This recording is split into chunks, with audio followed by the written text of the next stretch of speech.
Here, Moshe, are you ready to go? Okay, ready? Ready, yeah? Yeah. All right. This week, Shabbos, Purim falls out on Friday, and Shabbos is Shushan Purim. Now, we know that that people who live in a city that is Mukav Choma, Meimos Yoshua ben Nun, live in a city that is that has walls from the time of Yoshua ben Nun. So the way the Rambam explains, so they have this special distinction of observing Purim like the people in Shushan. In Purim, and in Shushan, the people in Shushan, they observed Purim on the 15th of Adar rather than on the 14th. Because the 15th of Adar, because they had an extra day of war. So they fought not only on the 13th of Adar, but on the 14th of Adar as well. Consequently, their day of rest, so to say, when they no longer had to contend with an enemy, or they were no longer contending with an enemy, was on the 15th. So in Shushan, they observed, Purim was observed on the 15th of Adar. But other cities, they only fought on the 13th. So they observed Purim on the 14th. However, cities that had a wall from the time of Yoshua ben Nun, the Chazal decreed, the sages decreed that they should observe like Shushan. To give it significance, because the way the Yerushalmi and the Rambam mention it, the people in Shushan and the Eretz Yisrael at that time was destroyed. And in order that people should give significance to Eretz Yisrael, especially in view of the fact that this was a miracle, the main focus of the miracle was outside Eretz Yisrael, it was in Persia. So to give special distinction to Eretz Yisrael, even though this applied to cities outside Eretz Yisrael also, but cities that had a wall at the time that the Jewish people entered Eretz Yisrael were treated like Shushan, which was the center of the nest, the center of the miracle. Now, it's very interesting. There is a discussion if somebody is an Ovel on Purim, whether they have to sit Shiva, they don't have to sit Shiva. From the Rambam, it appears that they do have to sit Shiva. However, the Ramah, which is the custom of the Bnei Ashkenaz, the opinion of the Ramah is that not only you don't sit Shiva on Purim on the 14th of Adar, but even Shushan Purim, we don't sit Shiva. In other words, let's say I'm in Chicago. Chicago, at least as far as we know, was not Mukav Choma from the time of Yoshua ben Nun. They didn't have a wall around the city in the time of Yoshua ben Nun. Nevertheless, somebody who unfortunately is an Avelus, so he doesn't sit, according to the Psak of the Ramah, he doesn't sit Shiva neither on the 14th nor on the 15th. Strange. On the 14th, okay, we can understand. You have all the mitzvahs, you have a mitzvah of Simcha. But why is it that on the 15th also not? And my uncle suggested that really the 14th and 15th, according to the Ramah, are treated as one long day, like Rosh Hashanah. And in a sense, the holiday, it's a holiday, it's an extended holiday, but the mitzvahs are performed in different parts of that extended day of 2 days, that one extended day of 2 days. In other words, I think the idea is, even though there was a special need, to emphasize that the people of Shushan were at rest on the 15th from war, and the other people were at rest from war on the 14th. But nevertheless, Purim has this idea we're not just celebrating our own individual salvation, but the salvation of one Jew is the salvation of the other Jew. So we take the day of rest, the day that we were free from war, from having to fight, for putting our lives on the line, and that applied to one group of Jews, and another day that applied to the other group of Jews, and we combine the two. On the 14th, we celebrate the victory in the salvation of the Jews of Shushan. And the Jews of Shushan and those who identify with the Jews of Shushan celebrate on the 14th also. The mitzvos might be performed on different days, but the 2 days are considered one extended day. And I think that this is in a sense by Purim, but it's interesting why we identify, we use even a city that has had a wall outside Eretz Yisrael, a city that was not part of Eretz Yisrael.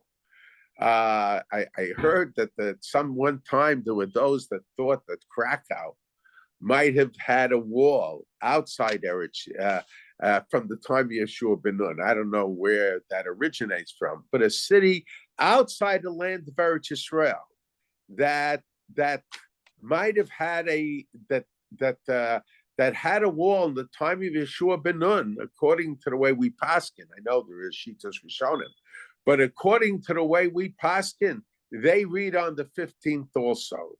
Why? In other words, we give special significance to the time that Yahushua entered Eretz Yisrael. In a sense, we want to identify the miracle that took place on Purim, that took place outside the land of Eretz Yisrael. We want to identify it with Eretz Yisrael. And why is that? I think because in a sense, Eretz Yisrael is the land that identifies all the Jewish people. In a sense, the miracles that a Jew who goes to Eretz Yisrael, he not only re-experiences the miracles that happened throughout Jewish history in Eretz Yisrael, but he also re-experiences the miracles that happened to the Jewish people in Chutz La'aretz when he is in Eretz Yisrael. Because to a certain degree, all of the Jewish people are identified with Eretz Yisrael. And in a sense, that is part of the lesson of Purim, that we identify, of the Jews of Chutz La'aretz, who saw miracles in Chutz La'aretz, but we identify with Eretz Yisrael as if the miracles themselves took place in Eretz Yisrael. Now, in a sense, the Torah tells us in the Megillah, we say Kiyamu v'kiblu haYehudim. In a sense, Purim represents the re-acceptance of Torah. Kiyamu, our sages say, Kiyamu mashikiblu mikfar. It was a re-acceptance of Torah. They say in the name of the Ari, in the name of the Ari, it says that Yom Kippurim, Yom Kippur is a day like Purim. Question is, there couldn't be 2 days more different in Jewish history than Yom Kippur and Purim. Purim is a day eating, drinking, and Yom Kippur is a day of fasting. It's true. It's a day of joy, a day of simcha. Even though there are many aspects of Tisha B'Av that seem to be similar for Yom Kippur, but it's all together for a different reason, a different perspective whatsoever. There is no in the hashkafa of Yom Kippur, the attitude of Yom Kippur and Tisha B'Av is altogether different, even though there's fasting on both. But it's all together on a different level. So how is it that the Ari compared Yom Kippur, which is a day where we rise above the physical world, to Purim, which is a day of Suda, of the Yom Mishta, V'Simcha? How can we understand it? And there are a number of possible pshatim. But I think one of the ways to understand it is because Purim is Kiyamu v'Kibla HaYehudim. The Jewish people reaccepted the Torah on Purim. The Torah they accepted at Har Sinai was reaccepted on Purim. And I think, just like by Matan Torah, there was a special significance of they were Ke'ish Echad B'Lev Echad. There was a prerequisite. The prerequisite for the acceptance of Torah was Vayichan Sham Yisrael Neged Ahar in the singular form. They were like one person with one heart. Purim too represents a time of the Jewish people being united as one. And it's because of this sense of unity that Purim perhaps is identified with a reacceptance of Torah. Yom Kippur also. Yom Kippur is a Yom Tshuva le'yachid u'lerabim, the Rambam says. It's a day of tshuva for the individual as well as for the community. What is tshuva? Tshuva is a reacceptance of Torah. A Jew, when he sinned, to a certain degree, he rejected the Torah. Matter of fact, in Parshas Kisisa, when the Moshe Rabbeinu breaks the luchos, because to a certain degree, when the Jews stood in front of the Egel Hazav, that was a rejection of Torah. And there had to be a reacceptance of Torah. And when was that reacceptance of Torah completed? When the second luchos were brought down. And when were the second luchos? When were the tablets of the Aseret Dibros of the 10 Commandments brought down? The second time was the third time actually. The Moshe Rabbeinu was on Har Sinai. He came down in Yom Kippurim. So Yom Kippurim is a reacceptance of the Torah. It was historically a reacceptance of Torah. It is every year a reacceptance of Torah. And Purim also is the idea of the reacceptance of Torah. Kiyamu v'Kiblu HaYehudim.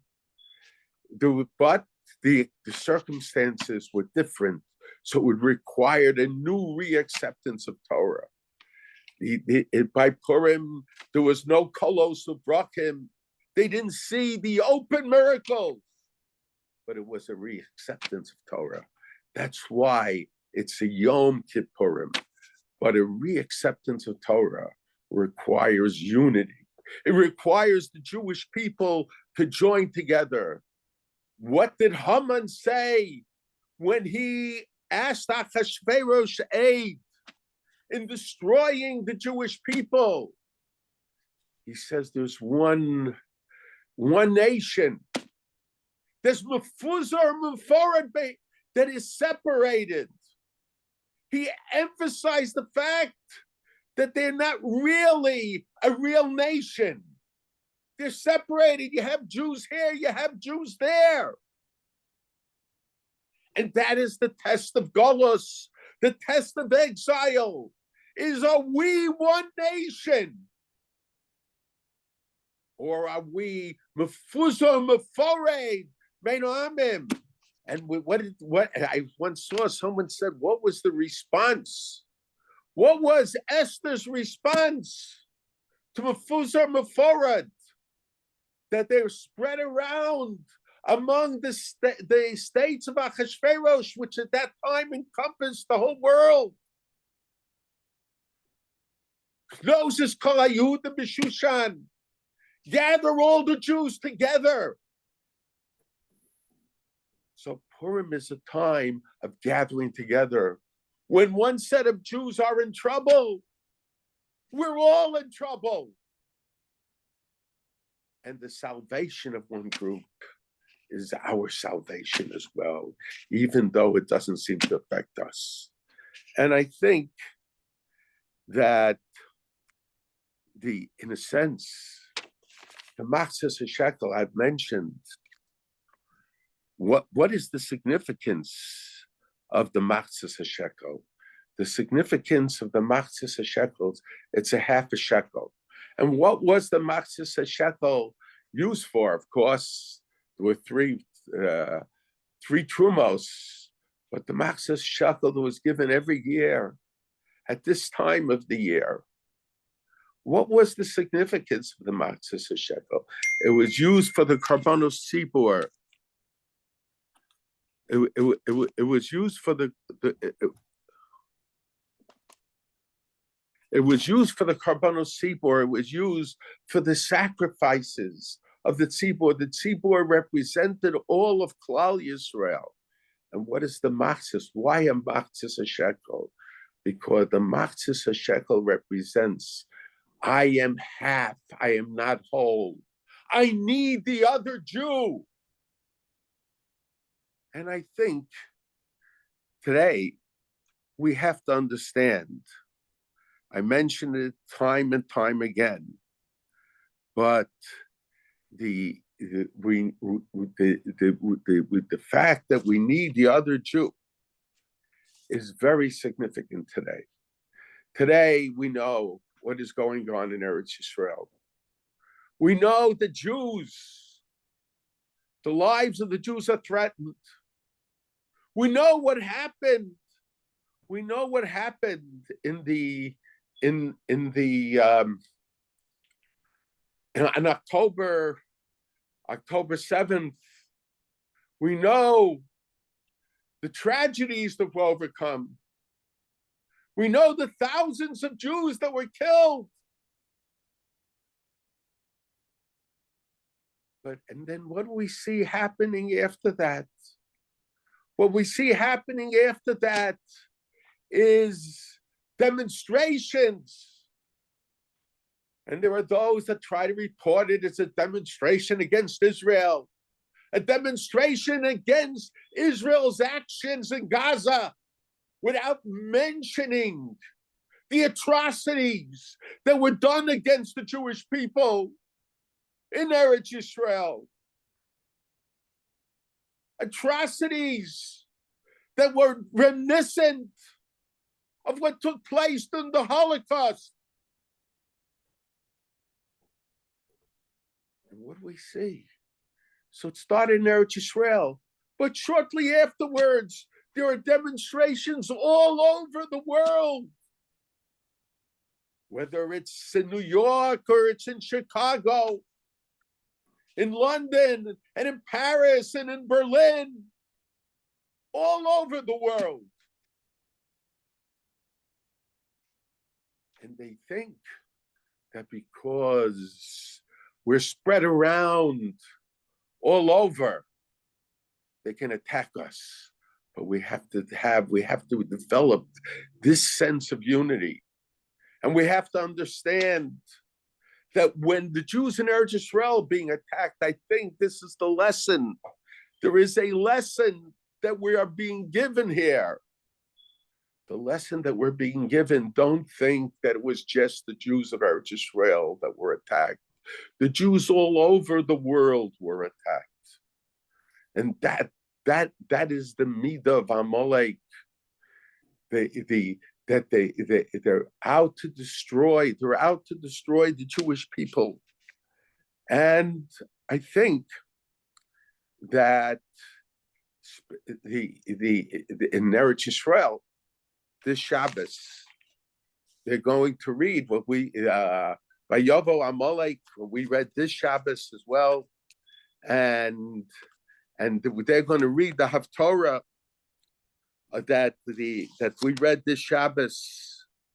And I think there's something very important this Haftorah, and it's important. It's important for us to understand this. And this, when I was listening to the Haftorah, this thought came to me. And when I spoke Shabbos in Shul, I mentioned it. At the end of the Haftorah talks about Agag, about Shmuel telling Shaul that HaKadosh Baruch Hu, Pakadati said, Pakadati, I remember what Amalek did to the Jewish people. Now, I always mention what my father said. My father said, what is the difference between Pakadati and Sakharti? Both means remember, but Schira means I remember. Pakadati means there's something in the present that reminds me of the past. And my father explained that there's something of the present that reminds me of the past. The idea is that the esachatam, the Navi uses the word esachatam as Amalek. In other words, my father, on the basis of the Perish HaMishnah, I've mentioned it. The Rambam in the Hagdamah to Perish HaMishnah, he says that in order to be a Milchama, what's my way my father understood the Perish HaMishnah, it's possible to explain it differently, but a Navi comes, he says, just like by Shmuel, a Navi comes and tells the Melech Yisrael, tells us to go wage war against Amalek. Why was it necessary to have a Navi? My father said, because the mitzvah of waging war against Amalek, my father said, according to the Rambam, that's only when it's esachatam es Amalek, when the level of sinning of Amalek reaches a certain level, and we need HaKadosh Baruch Hu to tell us that the level of sin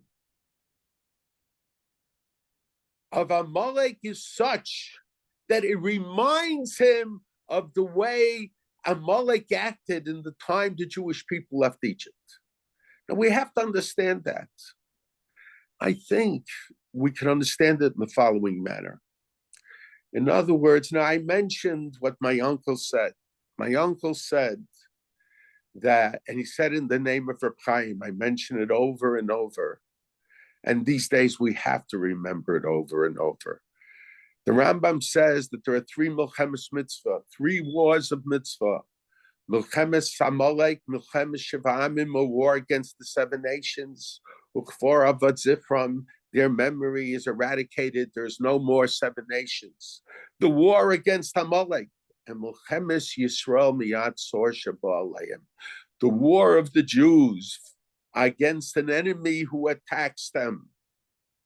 And the question is, if that's a Milchemes mitzvah, if that's a war of mitzvah, where's the mitzvah? Of course, it's logical. If someone comes to attack me, to kill me, of course I'm supposed to defend myself. I'm supposed to go to war to make sure that they don't kill my children, that they don't kill my family, that they don't kill my brothers and sisters. It's logical. Perhaps in the UN, it's not logical in regard to the Jew.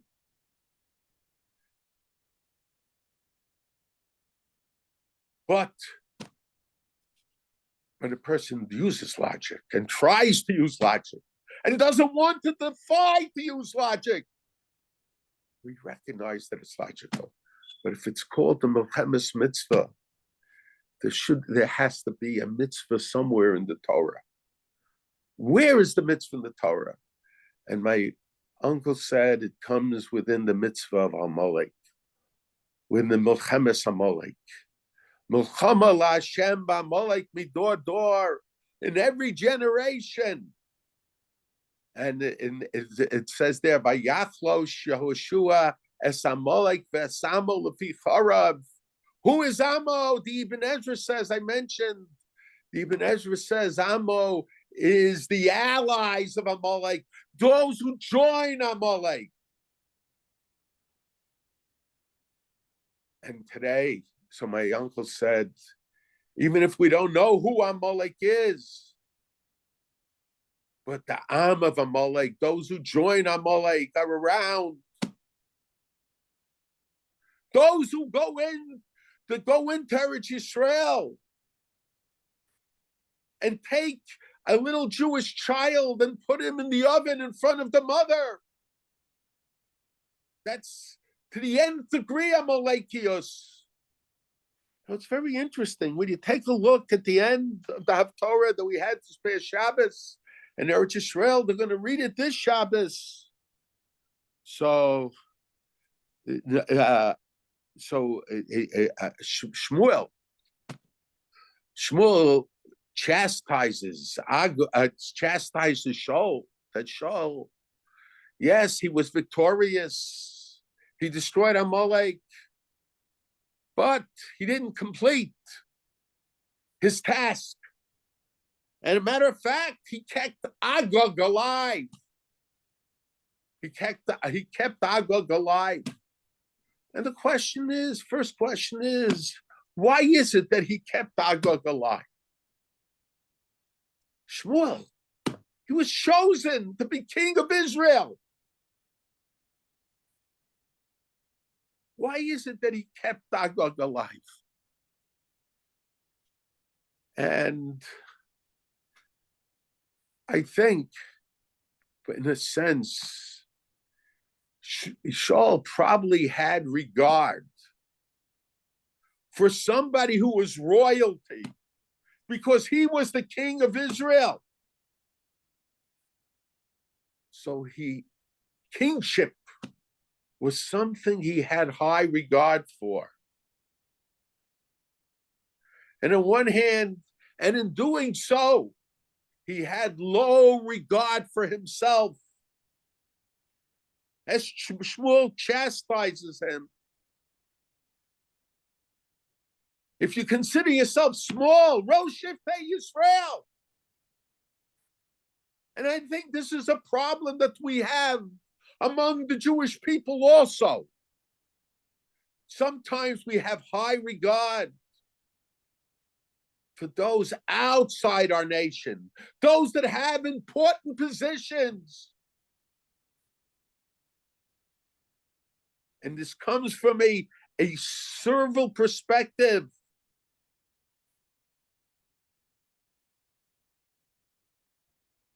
And so that's why he had high regard for Agag, for the enemy of the Jewish people. So Shmuel says, bring Agag to me. Vayomer Shmuel hagishu alayis Agag. Bring me Agag, Melech Amalek, the king of Amalek. Vayelech alav Agag me'adnos, vayomer Agag ochen sar mar hamavis. The bitterness of death has passed. And that pasuk, I mean, even as a boy, I remember troubled by that pasuk. He's about to be killed. What do you mean the bitterness of death has passed? So Mefarshim, I noticed, and Mefarshim later explain it, that so long as his fate was held in abeyance, so there was a certain degree of bitterness. But now that he saw that he was going to die, So it's all over already. But my grandmother, my father's mother, explained it somewhat differently. She said, when Agag saw Shmuel Hanavi,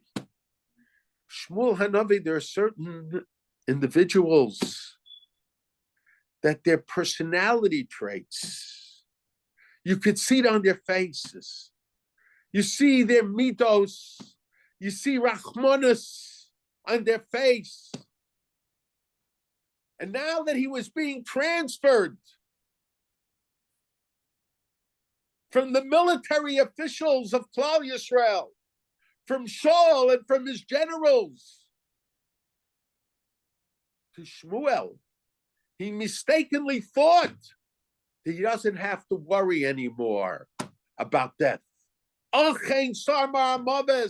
man like this, a man who values life, will never kill me.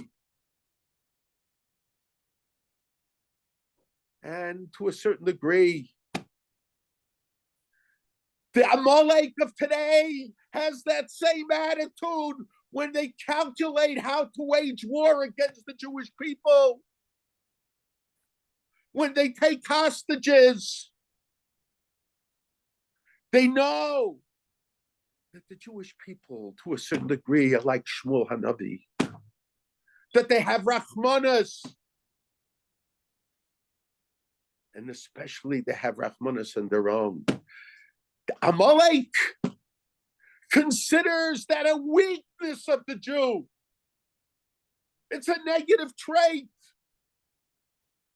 And that's part of his calculation in waging war against the Jewish people.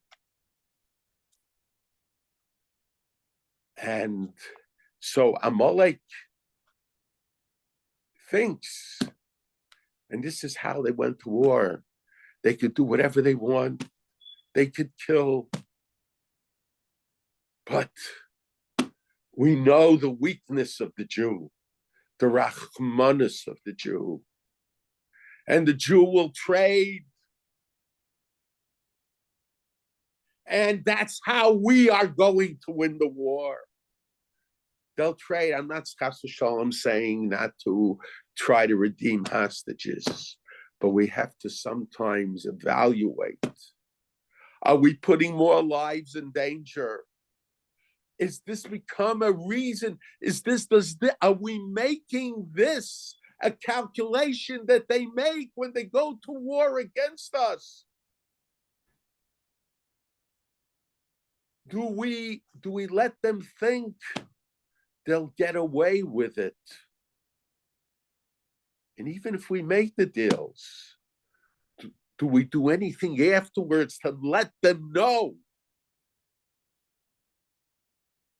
that it wasn't worth their while? Sinwar at that time said, even 100,000 people in Gaza are killed, it was worth the war. They don't care about their people. They don't care about life. We care about life. We have to care about life.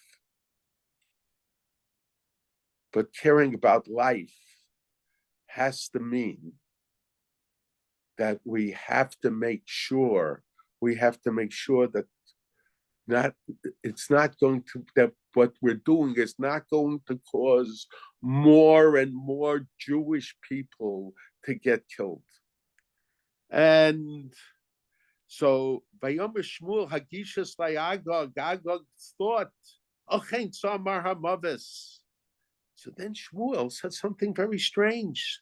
Vayomer Shmuel said to Agag, Kasher Shikla Nashim Charbecha King Tishgal Minashmi Mecha. So he said, just as your sword made woman childless, so shall your mother be childless among the women.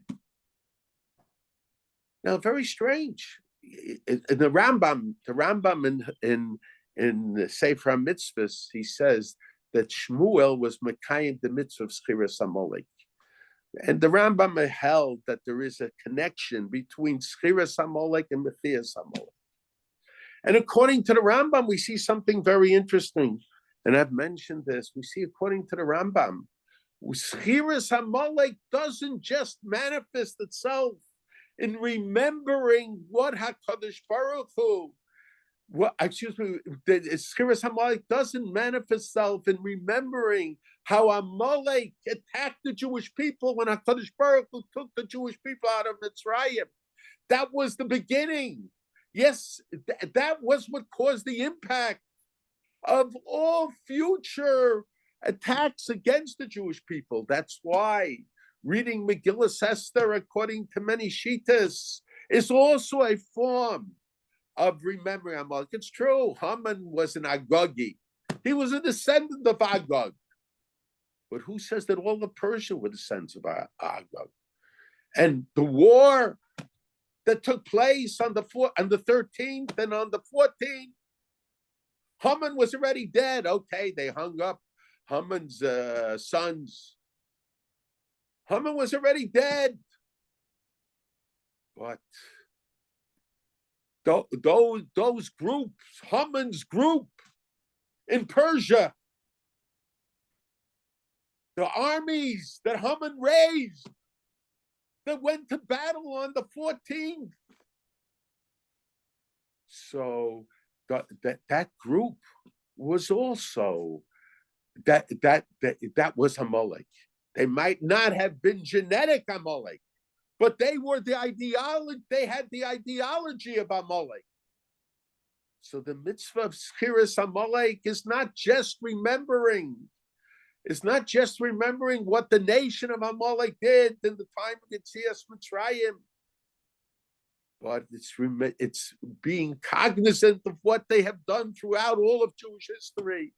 And I mentioned that this is Ksov L'cha Zikaron B'Sefer, write it in the Sefer Torah, as I mentioned 2 weeks ago.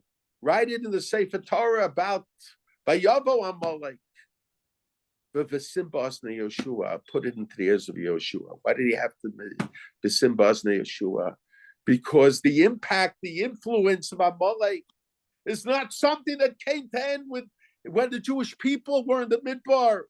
It didn't come to an end in the time of Mordechai Vester. It didn't come to the end, unfortunately, in our time. It's taking place now. These people, the bad word to use, they are Nazis. Perhaps they don't have the military power of the Nazis, but the cruelty of the Nazis they have. And when we go around and saying, don't call them Nazis, we advocate and we say we agree with the Menuvel, who's the head of the UN, the so-called House of Peace, and we say and that it didn't happen in a vacuum. October 7th. So then we are giving support. We are giving support to them. And I think it's very interesting. You take a look. Vayomer Shmuel Kashishikla Nashim. The question is, why did he say, just like you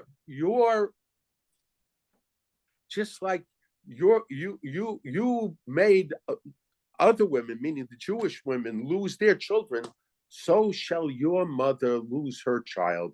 So shall your mother be childless also. Why didn't he say, just like you killed people, you're going to be killed? What did he have to say about the mother? Because you should know the mitzvah of Schiras Amalek is not a general din. Amalek is terrible. That Amalek are murderers. You have to talk about the brutality of Amalek, the lack of humanity of Amalek. You know what Amalek did?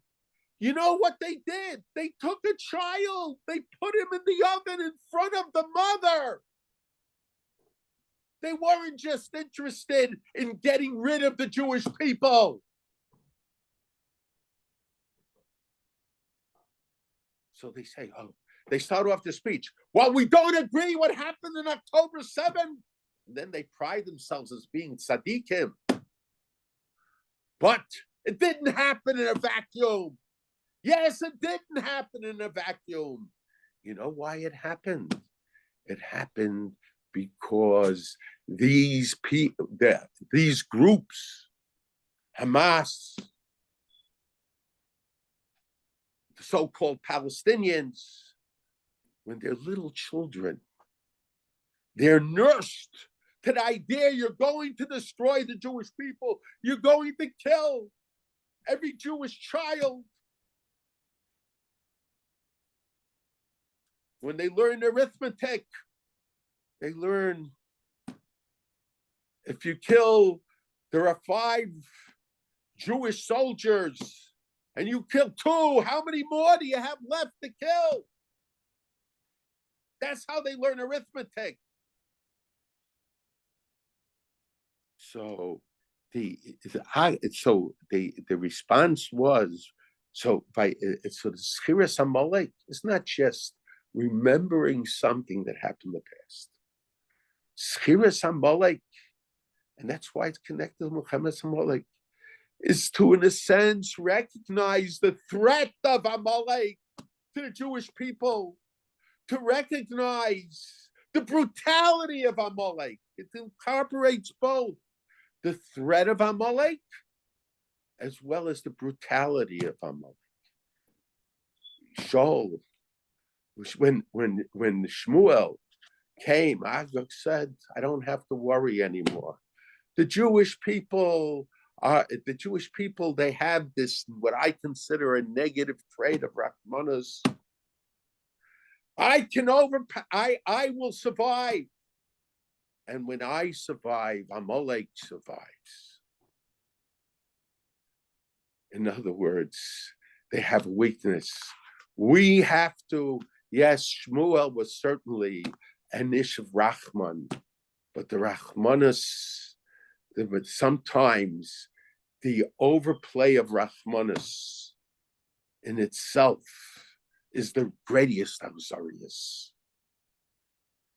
We have to be on guard, and Schiras Amalek doesn't manifest itself just in knowing that Amalek attacked us, but we have to give over to generations the way they attacked us. And what is interesting is that as time passes, as a boy, I used to hear about the Holocaust, but with the passage of time,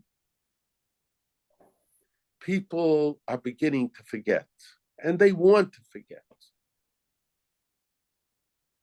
You have to understand what anti-Semitism is. It's not just a war between 2 groups. It's not just a war, but you're when it comes to the Jewish people, they are worse than animals.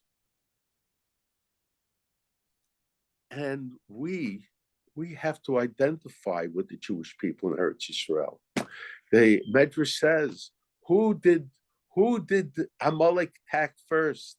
It attacked Shevet Dan, who, for whatever reason, was excluded outside the Ananei HaKavod. Those that had the least ability to fight back.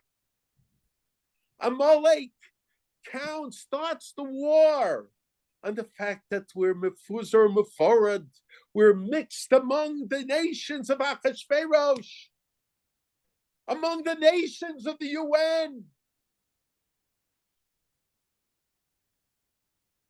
But that's not Amalek's goal. The day afterwards, they're demonstrating everywhere. That wasn't planned afterwards. It was planned from beforehand. And the world, there was October 7th. It's a date they remember. But are we reminding the world how they took a young child and put them in the oven in front of the mother.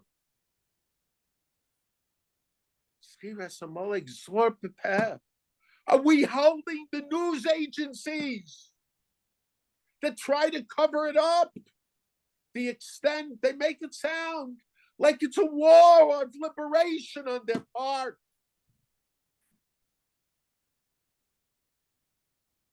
The only thing they'll say is that more Jews were killed on that day than any day since the Holocaust.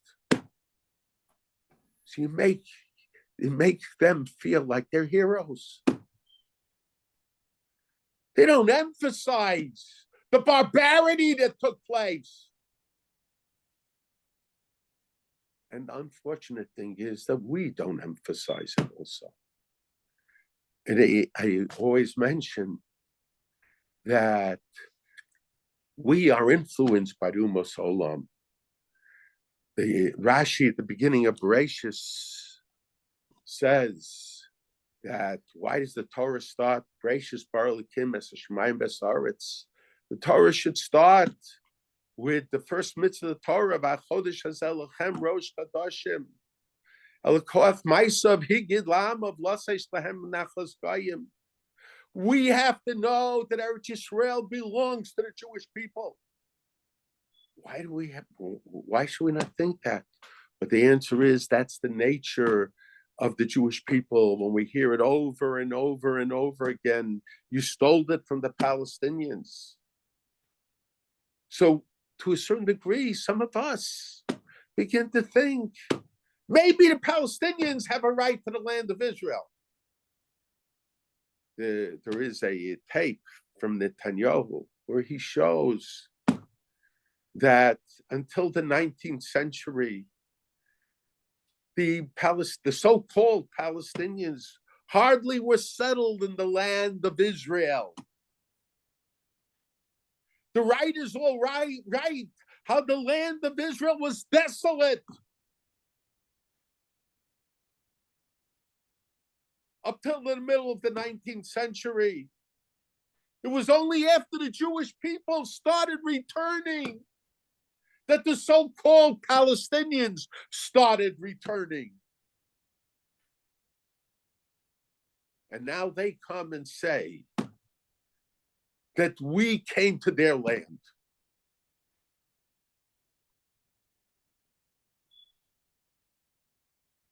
We have to understand that what happens to the Jews anywhere in the world has happened to all the Jewish people.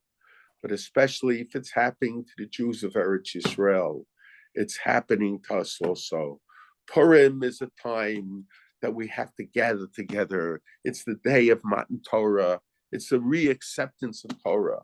It's a day of Ki'ish Echad B'Leiv Echad.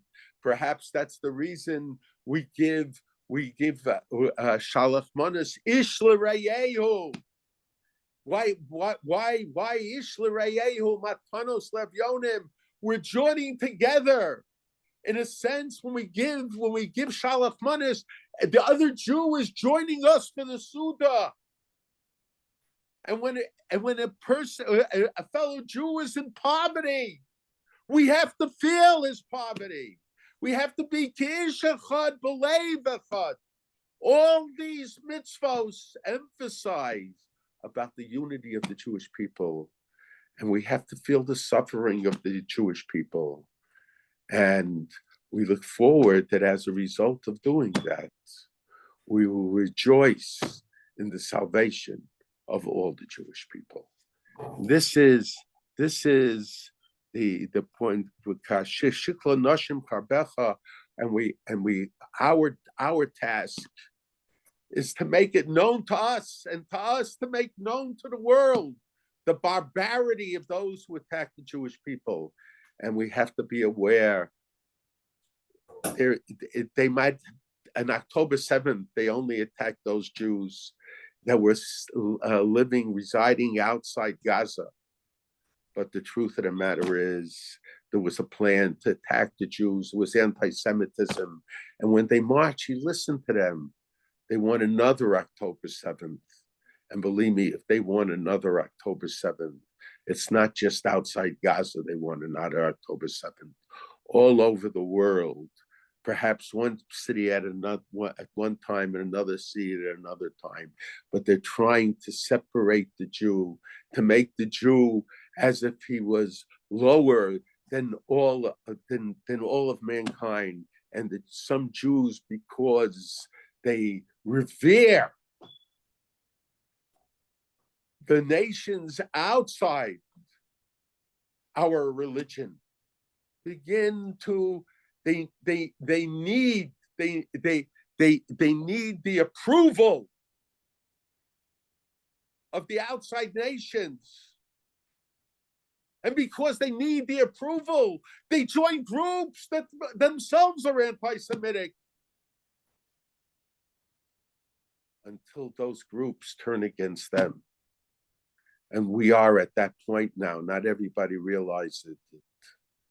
All these left-wing groups are now turning against the Jews. And little by little, they are pushing aside all those who joined them because they wanted their approval. And we have to dedicate ourselves to be ki'ish echad b'leiv echad, to be like one person, one nation. And we have to understand that we eat each other like the machzis shekel.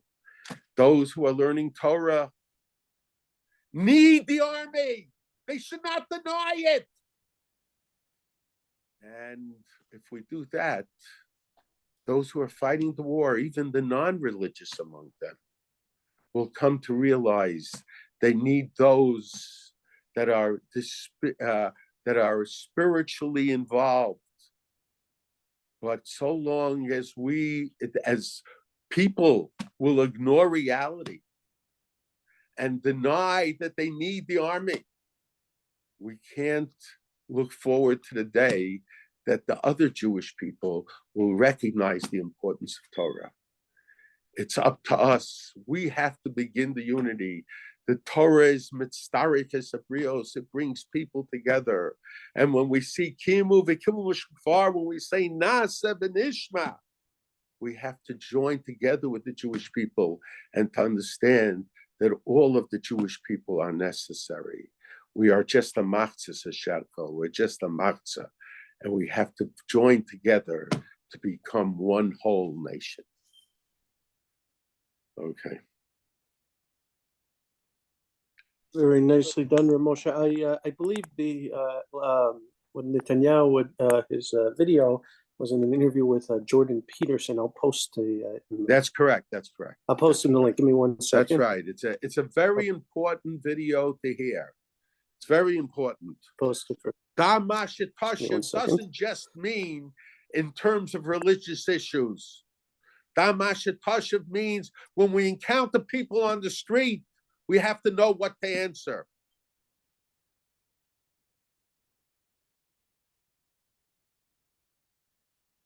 Yeah. Okay.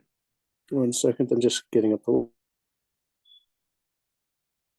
link and I'll get post to everybody. Bear with me.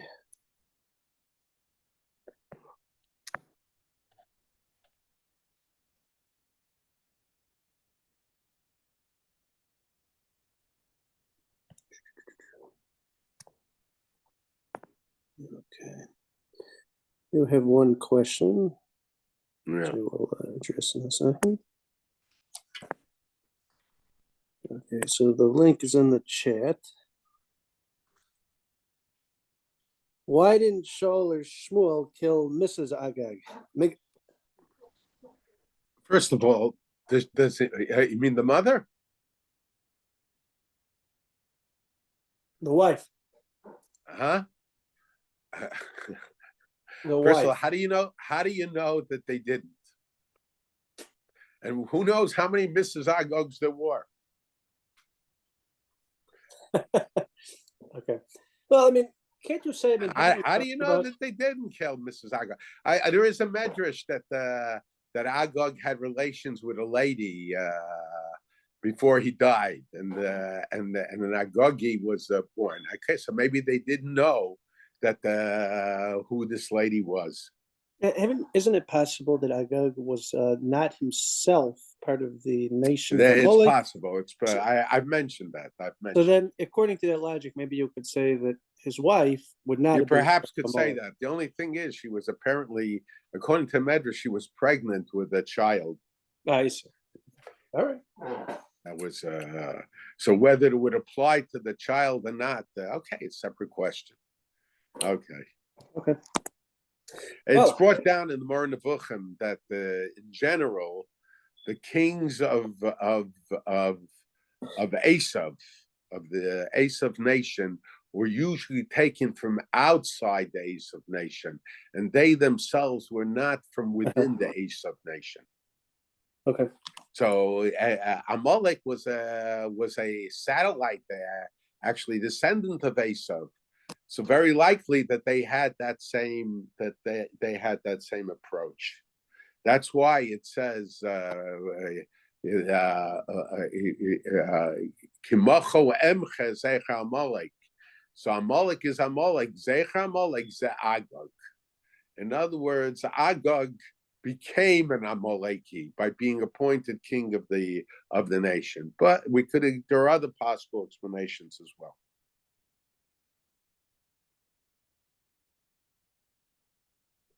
Yeah. Any other questions? That's pretty much it.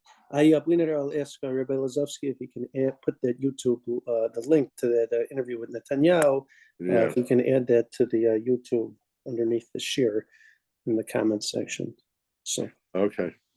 Very good. Yasher Koach for Moshe. Thank you everybody for listening. We greatly appreciate it. Okay, have a nice day.